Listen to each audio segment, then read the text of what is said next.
Yes, my name is Luke Pace, and welcome back to everyone who is already a subscriber to the show. If you're not already a subscriber, please subscribe so you can see more great interviews, including the one coming at you right now. I am honored to have a returning guest on the show who's been on the show a bunch throughout his entire undefeated amateur career, but now he returns champion. And it is my honor to welcome back to the show the reigning, recently victorious Art of War champion, light heavyweight champion, GOAT, James Padmore. Champ GOAT, welcome to the show. Thank you for having me.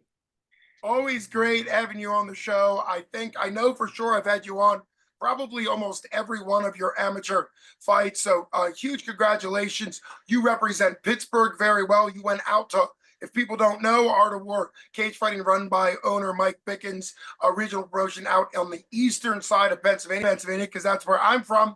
But you went out to Art of War, fought for the light heavyweight bout. Obviously, you're wearing it over your shoulder. Can't wait to talk more about that. But let's back up a little bit. You were 4-0. Absolutely looking incredible. What brought this title fight together? I was getting a lot of offers. Basically, I was getting a lot of offers, and none of them worked out for when Mike or Will was around. I mean, ultimately, like, I only got one of them in my corner now. It was Mike. I had to substitute another cornerman, Vince Ming. Great cornerman. It was like I didn't miss a beat. But yeah. I was just trying to line up the dates and coaching and stuff like that. So this lined up perfectly. So I went on out there. Great opponent. Despite his record, he, I believe, was fighting at the wrong weight class. I seen him moving around and his poise, and he has professional level. He's got pro level striking, if you know what I mean. I did see some holes when I was watching this video, but all in all, very good on the feet. Probably the best striker I've fought so far. Some people may say he might have outstruck me a little bit. I don't say that, but it was fun. It was a great test. Well, that's great. Just going into it, we're going to do a round by round breakdown because you ended up getting the finish in the third round, and we'll build up to that. But you had mentioned that as far as watching his video, you thought his striking was quite good. It's always good to be complimentary of your opponents. I don't understand why the trash talking where people make it sound like their opponent's a bum and can't fight and all that stuff. My 5-year-old girl can beat her. Well, what's the point of taking that fight then? So obviously you were fighting a very dangerous guy. You had previously fought Adam Godwell under 247 fighting championship. You guys were both 2-0, both 2 knockouts. He was known to be a karate or kickboxing striker. So that's quite the compliment to your opponent to say that his kickboxing was and the striking was the toughest that you had seen. How important is it to you to continue to fight better and better quality opponents throughout your not only amateur but potentially future pro career? I believe it's very important because up until I got to this fight, I've been kind of bored with the opponents. I wouldn't say I've been walking through them, but I've had some good days at the office, and I believe, with the skill level improving, that like I'll have to show more tools and more things I'm capable to do, and I think it will make it more exciting for me again. I don't get as nervous as I used to anymore. I don't know if that comes with experience or, like I said, I'm not as excited, but yeah. Well, I think that makes a lot of sense. It's part of the gym you train out of Stout Pittsburgh is such a high level gym. And you had said this literally your whole time on the show before all of your amateur fights that, you are training to be at least 1 or 2 levels above. So when you were doing novice amateur, which is, shorter rounds, limited rule set, you were already believing that you could excel at advanced amateur where you are now. Just to set the stage before we get to the actual fight, Okay. Tapology has you ranked super high. We're going to go through them real quick, get your thoughts on them. Now, this was when you were 4-0 prior to your fight. Topology gets updated, I think, maybe once a week, something like that. They do a great job. And you are ranked prior to your win. Obviously, your win's just going to help you go up further. But prior to your win, you are first in the entire state of Pennsylvania with all active amateur light heavyweights. Second in Northeast, U.S. Northeast, which is from like Maryland, Virginia level, all the way up to Maine and out to Pennsylvania. And then you are ranked top 20th in all of the United States and the Great White North, Canada. And that's, those numbers will probably improve after your most recent, because you fought a guy with a good amount of experience. And obviously you ended up winning by finish, by submission, which we'll talk about. But what was your thoughts when I read out those numbers? Is it something you're excited about, or are you not that concerned about the rankings? Do you feel like the rankings are giving you your credit and your due? Because even on the show before, talked about how just because of some things and some people you fought, things like that, sometimes people weren't necessarily giving you maybe the credit that you deserved. I always try to when you're coming on the show, but you know what I mean? Like, do you like the recognition that Topology is giving you? Yes, I like it. I don't focus on it too much anymore. That doesn't really matter to me. Um, just getting better every day. That's the key to advancing my career. But yeah, hearing all that, the number one, the two, the night, yeah, all that's pretty cool. I could show my son, let him know like his dad's doing a good job. So yeah. Well, that is good. I think that is obviously valuable. I was just checking out your opponent prior to you fighting him. He was ranked 7th in Pennsylvania. You were ranked first, so that's a great matchup there. He was ranked 31 in all of US Northeast. So this guy had quite a lot of experience coming in, and sure, he wasn't quite as ranked as high as you, but certainly a very formidable opponent, and somebody that these are the type of fights that deserve a title fight. So let's get to the actual fight itself. What was it like going out east, fighting for another organization? All of your previous fights had been for 247 fighting championship. What was it like transitioning to Art of War? I know Mike Pickens is a great guy. So how did that all go for you? Going out east to Art of War. You ended up fighting at the Valley Forge Casino. I used to live within about 2 miles of the Valley Forge Casino out there for about 5 years. So I know that area very well. So what was that whole venue and that whole trip out there and the whole promotion like? Uh, I love the venue. I love the cage. I really love the cage. The promoter, he was a great guy. He seemed like he loved what he does. Um, it was different because my routines are messed up, right? Like where I usually go to get, my after weigh-in meal is different. Um, I gotta warm up a different way. Like the surroundings are different. Everything's different. But I guess it just challenged me to broaden my horizon. Like I'm not gonna be fighting in the same place all the time, right? Like I got to get used to different environments.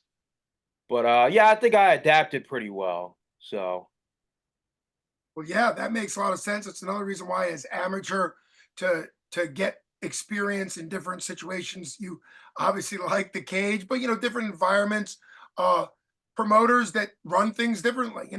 I love what 247 does. Some promoters maybe backstage is a little bit more hectic. Sometimes, obviously, Mike Pickens is great. So I'm not saying this about Art of War, but sometimes things aren't as clear behind the stage.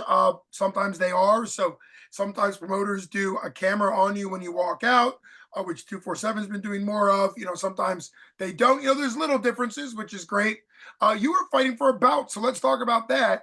What was it like knowing it's a beautiful belt, by the way? But what was it like knowing that this was a title fight? Was it something that kind of helped motivate you? Were you looking forward to bringing that home to show your son? Like, obviously, hardware is cool. It's cool to have hardware. So, what was your thought about it being a belt fight? I just tried to treat it like another day. like just another fight. I didn't want to make it bigger than it was, and then I get more nervous than I'm supposed to be, you know. So like, you know, I just treated it like a normal fight. I mean, in my eyes, I was always champion. I didn't need a belt for me to be a champion, you know, like but it's nice to be recognized. Yeah, well, that's a great attitude. If you need something external to validate yourself, that can be dangerous just as a person emotionally. No matter what it is, that can be very hard. It's way better to behave in a way that's consistent with your values and the way you see yourself. So if you have an identity as champ, you want to behave as a champ. And obviously, in this case, it all came together. Break down the fight. You get the finish in the third round. We'll build up to that. What was round one like? It was 3 minutes long. Kind of what was there a feeling out process? Was it immediately like heavy strikes back and forth? How did you feel in there in the first round? Uh well, in the first round, I think I was too relaxed. I had to remind myself, hey, like this guy wants to hurt you. Like, you know, wake up a little bit, you know. But you know, after you know first strike, I felt the rhythm. I knew what to do. But let me get into my game plan though. I watched a couple of his fights. One with Albright, and then his other one when he won with leg strikes. And I noticed off of those two fights, I've noticed he hasn't fought a southpaw. So I'm like, all right, cool. Like I'm gonna come out southpaw. I'm gonna show him a different look.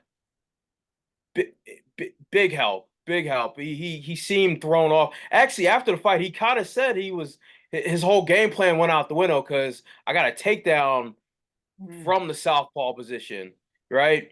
Foot on the outside. I'm winning the foot battle. I line up the backhand. You know, I'm touching him to the body. He's shelling up. He's running backwards. You know, so you know he has a good 1-2. He dips his head when he throws it, which is good. It's like if I throw a punch while he's dipping his head at the hard part of his head, and you know I'm breaking my hand or whatever. So what I like to do is I like to circle the way that other people don't like to circle, right? Most people circle towards the power hand. I circle the other way, and I notice the only thing I have to worry about really is like his three, the lead hook, right? And he's just pawing at it. He's not like putting any real power. He's trying to get you to go back towards his round kick, which he really wants to throw the round kick. His round kick was most powerful when you're either standing there or running straight back. So I was like, all right, cool. I'm not gonna run straight back, right? That's why I want southpaw. But yeah, yeah. Once we got in there, I'm playing with the lead hand. I'm circling to the right, away from his power side. You know, he threw the lead kick. I checked it and I blitzed him from there, right? And I noticed he wasn't throwing in combinations. Everything was like a pop shot, right? He'd throw the leg kick, and then I would come forward. He would shell up. I was like, all right, cool. Got him moving backwards. Got him to the cage. Easy takedown from there. Right. Took him down. Strong as an ox. He was strong from first round to the third round. He was strong. Right. So I take him down. You still there? Yep, we're good to go. Keep going. Okay. I love what you're sharing, champ. Okay. The screen is okay. Anyways, so I pin him to the cage. You know, he's standing up gradually. I'm tagging him with shots with the right hand. He's cross blocking. I'm trying to I'm trying to cross wrist, you know, left hand to his right arm, get it across his lap, and then you know, clean shots from there. But like I said, he was super strong, you know. So I'm just leaning on him, wearing on him. And you know, I believe that's how the round ended, right? And then second round, I was like, all right, cool, like everything's working out. Like, you know, I'm just gonna keep going southpaw. So I go southpaw, still playing with the hand. I'm kicking, I'm throwing leg kicks. I'm kicking the front leg, right? You know, he's being a little bit more aggressive. You know, he's being a little bit more aggressive. My defense is good from southpaw. You know, I'm great from orthodox. I'm good from southpaw. But, you know, I'll get better as time goes. Sure. Um, he's more aggressive. He lands a big body kick, right? Um, didn't hurt, but it reminded me that he could possibly hurt me. So I pushed from there. He threw another kick. I checked it. Then I pushed forward, pushed him to the middle of the cage. Yeah, middle of the cage. We were in a clinch situation. I tried to throw knees, but like I said, he's a very good striker. I think he's familiar with the clinch. I couldn't move him. I couldn't push him back to the cage. I was like, let me not waste my energy, right? I don't want this big, strong guy to get a hold of me when I am tired. So, I back off. I circle away, go back to southpaw. We're still circling to, you know, the weak side hand, the hand I can control. Um, then I push him against the cage. I get the takedown, more ground and pound. Basically, that's how the second round went, more ground and pound. Third round, a little bit more tired. I think the body kick may have gotten me. Maybe. I don't know. It may have been all the grappling. I don't know. But anyway, so I went back to orthodox. I was like, okay, my defense is better here. All I need to do is coast to this win. Um, he's a little bit more aggressive. Great gas tank. I thought he was gonna get tired. Didn't get tired. He's a little bit more aggressive. Um, Eventually I push him back against the cage. I lock the hands, I get the takedown. I'm touching him a little bit. Mike's like, throw the hooks in. I'm like, I don't know if this is gonna work, but I'm gonna try it. I threw the hooks in. Um, He didn't fight that. I locked up my hands and I was going for the traditional rear naked, which is the arm in front, the other hand behind the neck, and you pull your shoulders back, you use your head, and you choke from there. But he rolled to his back with me and he fought my hands as I was transitioning. Right, he pulled this hand forward. So okay, I said, cool. Mike's always teaching a modified rear naked, right, with the gable grip. You know, so I got my hooks in. I'm stretching him out, and I'm just pulling on the neck. I'm noticing he's reaching the hand up about the tap. I said, all right, cool, full send. Tap right away. Wow. Well, thanks for the breakdown on the actual. That's a really good thing. Obviously, Mike Wilkins is a high level black belt and the the overall head coach at Stout, and obviously also great at jiu-jitsu. So modifying, and people should do that not just on rear naked chokes. You should have modifications on most, if not all, of your submissions because there's various ways to modify arm bars and all different types of chokes and things. You have said it. I've interviewed Mike Wilkins about you before, and before some of your fights, and he has always said to me that your jiu-jitsu is better than your striking, which he meant as a compliment because your 4 wins prior to your championship have all been by strikes, by knockout strikes, and so he's always said that your jiu-jitsu is better than your striking. Like obviously with your championship belt, you got to show that your striking's good, your grappling's obviously all these are good, great things, but you got to win by submission. Now looking back on it, are you sort of glad that it went by submission? Were you thinking I want to get a submission, or was it really about flow and listening to Mike since he called for the hook for the leg hooks? Whatever I can get to win the fight. But now looking back on it, I am super happy I got the submission.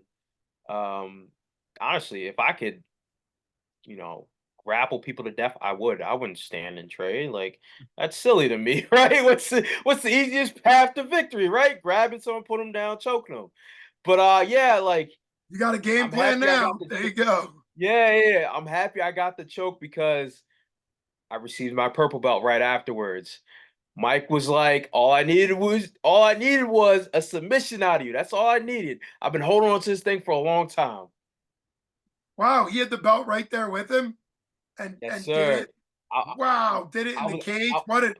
What an honor. yeah, I was sitting on the ground. Mike said, "Get up right now." I said, "For what? I'm tired." You're getting your purple belt. He put it on me. So Wow. Well, obviously, congratulations on being the champ. That is a very shiny belt. Congratulations on your purple belt. Obviously, Mike, people have said this on this show that any level. I think Lucas the Sniper Siebert, who's a pro, obviously you know him very well. I think he has said that uh like Mike Wilkins belts are tougher, right? So if you're a blue belt, which you were, and Mike Wilkins for a while, you're basically functioning out of purple. If you're a long time purple, you're basically functioning one level up because of how tough Mike Wilkins is. So congratulations. It also makes sense that Coach Mike wanted you to actually show your submission skills, and so you got to do a little bit of everything. Um, as you think, you know, I remember having you on the show before your first amateur, and you have kind of built up your MMA skills. What has it been like? You're 5-0 now as an amateur. We're going to ask you the question on whether or not you're going pro next or what your plan is now as a 5-0 amateur. But looking back now on your amateur journey to date, whether you continue as an amateur, which you could, maybe you defend the belt for Art of War, maybe you take a title fight for 247, which would be incredible. But whatever it is, when you look back, what has it been like developing all aspects of MMA, going from when you didn't know MMA to where you are now? What has that journey been like? Incredible, life changing. Um, I started out as, just a practitioner. This was a hobby. Jiu-jitsu was a hobby. I dabbled with striking because, I did karate when I was younger, and I always had a feel for it. And then, Mike cornered me one day, and he asked me if I ever thought about, MMA. I said no because, MMA wasn't that flashy back then. It was like, I don't know. I don't want to like I don't want to shit on any of our legends, but I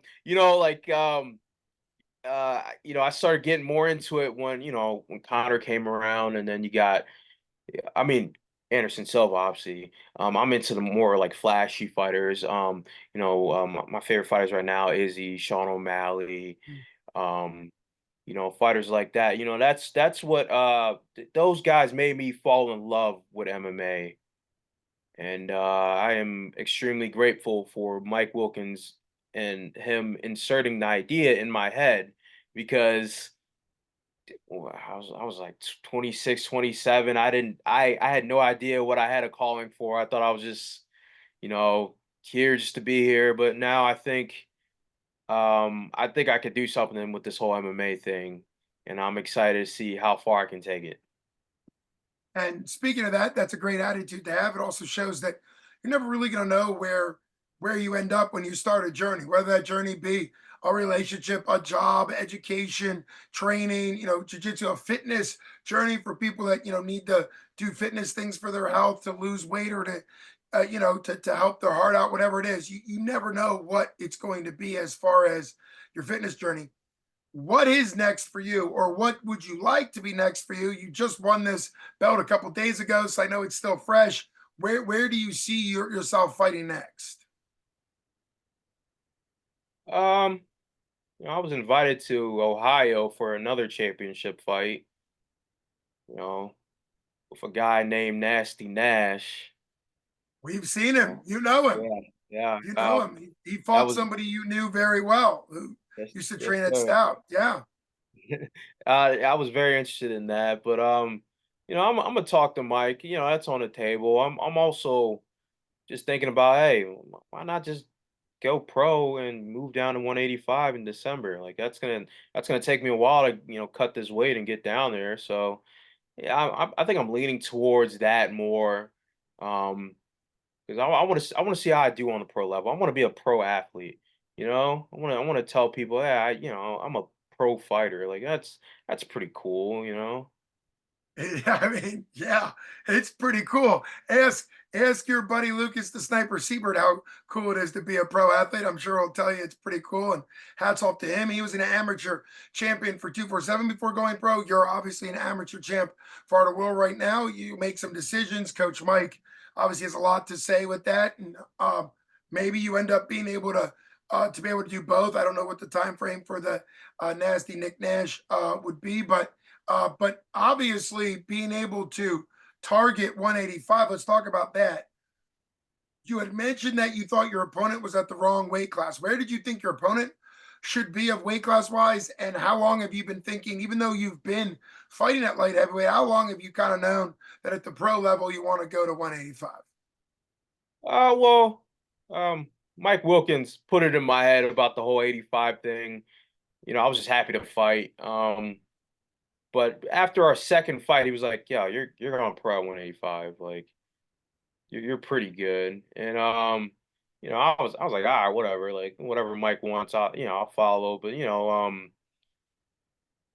um, I really started to like invest in the idea when people around me were saying, "Hey, like." I don't know, man. They're a lot more skillful at 185, 170. The lower weight class, they're a lot more skilled. And I'm like, I'm looking at this person like, you saying I'm not skilled? Gotcha. I gotta do it now. This is your fault. I gotta do it now. I gotta go to 185, But I think I would do fantastic at 185. And honestly, if I keep losing weight like I think I can, like go 170. That's my dream weight class, you know? Well, you are the same height, I believe, of the legendary 170-pound long-term UFC champ George St. Pierre, who ended up having one last title run at 185. I think he was right around 5'11" your height. He might have been 6 feet, but clearly, in spite of Silva, was obviously a couple inches taller. Your height at 5'11" can literally go from probably 155 if you're really like the Donald Cowboy Cerrone, who really that was probably too light, all the way up to heavyweight. That's the thing with a 5'11" frame. You can do a lot with a 5'11" frame. Obviously, you've been super dominant at light heavyweight. Uh, your last weigh-in prior to your championship fight was at 211, so you weren't even right at the full max of 215. What did you weigh in for your championship fight? 205.4. Okay. And that is, it was a 215. No, it was light heavyweight's 205. That's right. You were fighting at catch weights. I'm remembering now you were fighting some of your fights were at catch weight fights.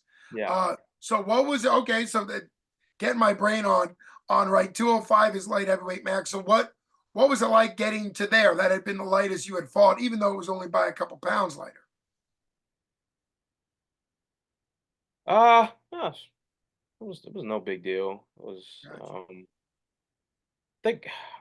I think I've weighed in at 204 before also. Okay. Not sure. But yeah, it's no big deal. It's just what formality. It's something you have to do, to fight. So Sure.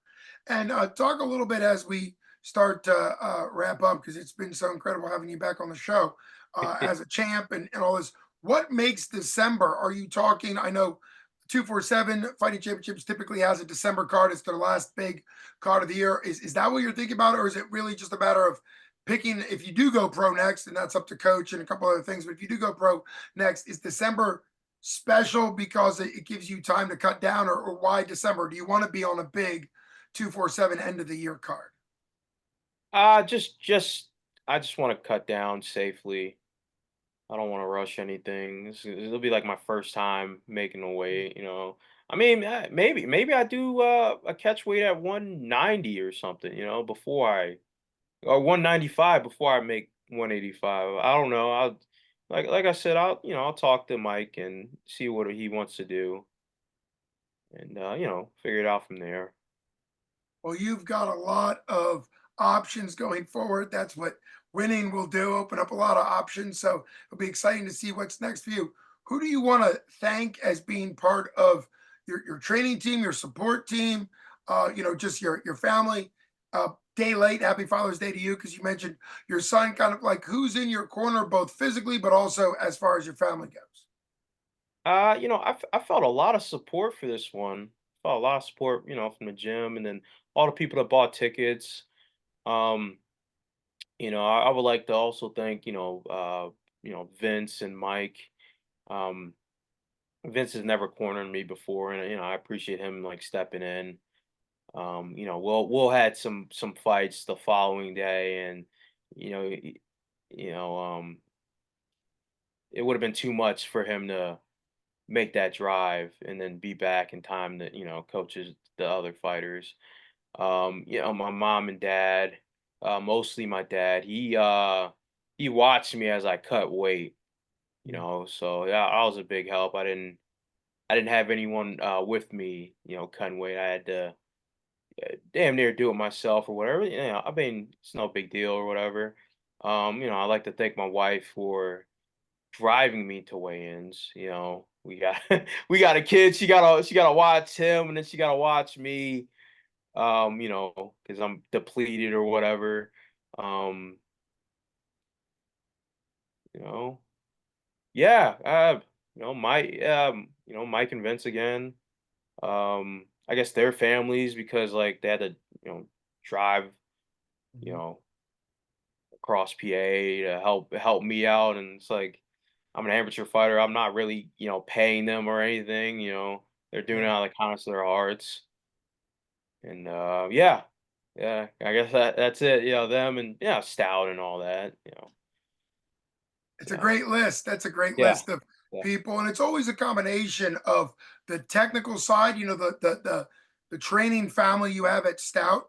Obviously, all the coaches you mentioned their families to support. They all have kids and stuff like that, and you.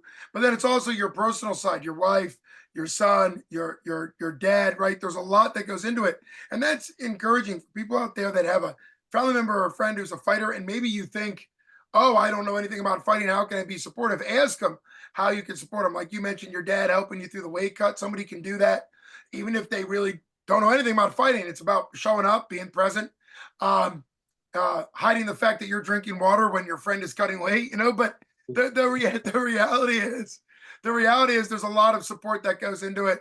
It's been great having you back on. I can't wait to have you on again the next time to talk about whatever's next for you. We'll do a preview, whether it's a title amateur fight, whether it's a catch weight fight, whether it's going pro, whatever it is. Really appreciate you coming on the show. It's been my honor to have you on since your first amateur fight. I hope to continue to follow the entire career of GOAT James Padmore. Can't wait to see that. You've always said that's your nickname, and you're definitely growing in, obviously improving that nickname as you continue. So it's been my honor. This is Luke Payson from my Fancast with Champ GOAT James Padmore. Thanks so much for coming on, sir. Thank you for having me. My pleasure and honor. Congratulations to you, and belated Happy Father's Day to you. Best wishes to everything for you in the future. Thanks so much.